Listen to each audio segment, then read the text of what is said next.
Hello everyone, welcome back to my YouTube channel. ನಾನಿವತ್ತು ನಿಮ್ಗೆ ತೋರಿಸ್ತಿರೋ recipe ಬಂದು ಪನ್ನೀರ್ ಕಾರ್ನ್ ಪಿಜ್ಜಾ. ಸೊ ಇದಕ್ಕೆ ಬೇಕಾಗಿರೋ ಇಂಗ್ರೀಡಿಯೆಂಟ್ಸ್ ಈ ಪಿಕ್ಚರಲ್ಲಿ ಮೆನ್ಷನ್ ಮಾಡಿದ್ದೀನಿ. ನಾನು ಮಫಿಟ್ಸ್ ಆ್ಯಂಡ್ ಟಫೆಟ್ಸ್ ಅವರ ಪಿಜ್ಜಾ ಬೇಸ್ ತೊಗೋತಾ ಇದ್ದೀನಿ.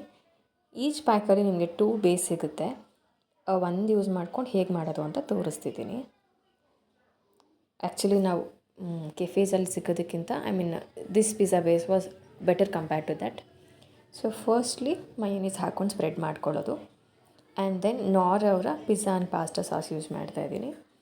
ಅದನ್ನು ಹಾಕ್ಕೊಂಡು ಸ್ಪ್ರೆಡ್ ಮಾಡಿಕೊಂಡು ನಿಮ್ಗೆ ಯಾವುದೇ ಥರದ ವೆಜೀಸ್ ಬೇಕಿದ್ದರೂ you can use on that. Olives ಹಾಕ್ಬೋದು, ಬೆಲ್ ಪೇಪರ್ಸ್ ಹಾಕ್ಬೋದು, ಆರ್ ಚಿಕನ್ ನಾನ್ ವೆಜಿಟೇರಿಯನ್ಸ್ ಆದರೆ ಚಿಕನ್ ಆ ಥರ ಯೂಸ್ ಮಾಡ್ಬೋದು. ನಾನಿಲ್ಲಿ capsicum, onion, sweet corn and paneer use ಮಾಡ್ತಾಯಿದ್ದೀನಿ. ಅದಾದಮೇಲೆ ಚೀಸ್ ಎಷ್ಟು ಬೇಕೋ ಅಷ್ಟು, ನಿಮ್ಗೆ ಎಷ್ಟು ಚೀಸಿ ಆಗಬೇಕು ಅಷ್ಟು ಚೀಸ್ ಯೂಸ್ ಮಾಡಿದ್ರೆ ಚೆನ್ನಾಗಿರುತ್ತೆ. ಚೀಸಿಯಾಗಿ ಬೇಡ ಅನ್ನೋರು you can use less quantity ಅಷ್ಟೇ. ಬಟ್ ಟೇಸ್ಟ್ ಅಂತೂ ಅಲ್ಟಿಮೇಟ್ ಆಗಿರುತ್ತೆ. Have to try once. ಆರಾಮ್ಸೆ ಮನೆಯಲ್ಲೇ ಈ ಥರದ್ದೆಲ್ಲ ಮಾಡ್ಕೋಬೋದು. ಮೊದಲು ಎಲ್ಲ ತುಂಬ ಮಾಡ್ತಾಯಿದ್ದೆ ನಾನು. ಆಕಾಂಕ್ಷ ಹುಟ್ಟಿದ ಮೇಲೆ ಅಂತೂ ಟೈಮೇ ಸಿಗೋದಿಲ್ಲ ಇದೆಲ್ಲ ಮಾಡೋಕ್ಕೆ. So from past 2 to 3 years ನಾನು ಮಾಡೇ ಇಲ್ಲ ಪಿಜ್ಜಾನ ಮನೆಯಲ್ಲಿ. ಸೊ ಈ ಸತಿ ಮಾಡೋಣ, ಸ್ವಲ್ಪ ಟೈಮ್ ಇತ್ತು ಅಂತ ಟ್ರೈ ಮಾಡ್ತಾಯಿದ್ದೀನಿ. ಸೊ ಈಗ ಅದನ್ನು ಒ ಟಿ ಜಿಯಲ್ಲಿಟ್ಟು ಬೇಕ್ ಮಾಡ್ಕೋತಾ ಇದ್ದೀನಿ. ಬೇಕ್ ಮಾಡ್ಕೊಂಡಾದ್ಮೇಲೆ ಹೇಗಿತ್ತು ಅಂತ ನಾನು ನಿಮ್ಗೆ ತೋರಿಸ್ತಿದ್ದೀನಿ ನೋಡಿ.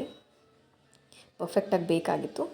ನಿಮಗೆ ಯಾವ ಥರ ಬೇಕೋ ಆ ಥರ ಪೀಸಸ್ ಕಟ್ ಮಾಡ್ಕೊಳ್ಳೋದು. And then you can garnish it with chilli flakes and oregano and serve ಮಾಡ್ಕೊಳ್ಳೋದು ಅಷ್ಟೇ. ನಿಜವಾಗ್ಲೂ ನಾನು ಸ್ವಲ್ಪ ಚೀಸ್ ಜಾಸ್ತಿ ಹಾಕಿರ್ತಿದ್ದಕ್ಕೆ ಸಖತ್ ಚೀಸಿ ಅಂದರೆ ಚೀಸಿಯಾಗಿ ಬಂದಿತ್ತು. ನೀವೇ ವಿಡಿಯೋಲಿ ನೋಡ್ಬೋದು, ತೋರಿಸ್ತಿದ್ದೀನಲ್ಲ. It was yum and yum. ಯಾರೆಲ್ಲ ಸಬ್ಸ್ಕ್ರೈಬ್ ಮಾಡ್ಕೊಳ್ದೆ ನೋಡ್ತಿದ್ರೆ ಪ್ಲೀಸ್ ಟು ಸಬ್ಸ್ಕ್ರೈಬ್. ನಿಮ್ಮ ಫ್ರೆಂಡ್ಸ್ ಆ್ಯಂಡ್ ಫ್ಯಾಮ್ಲಿಗೆ ಶೇರ್ ಮಾಡಿ. Thank you. Lots of love.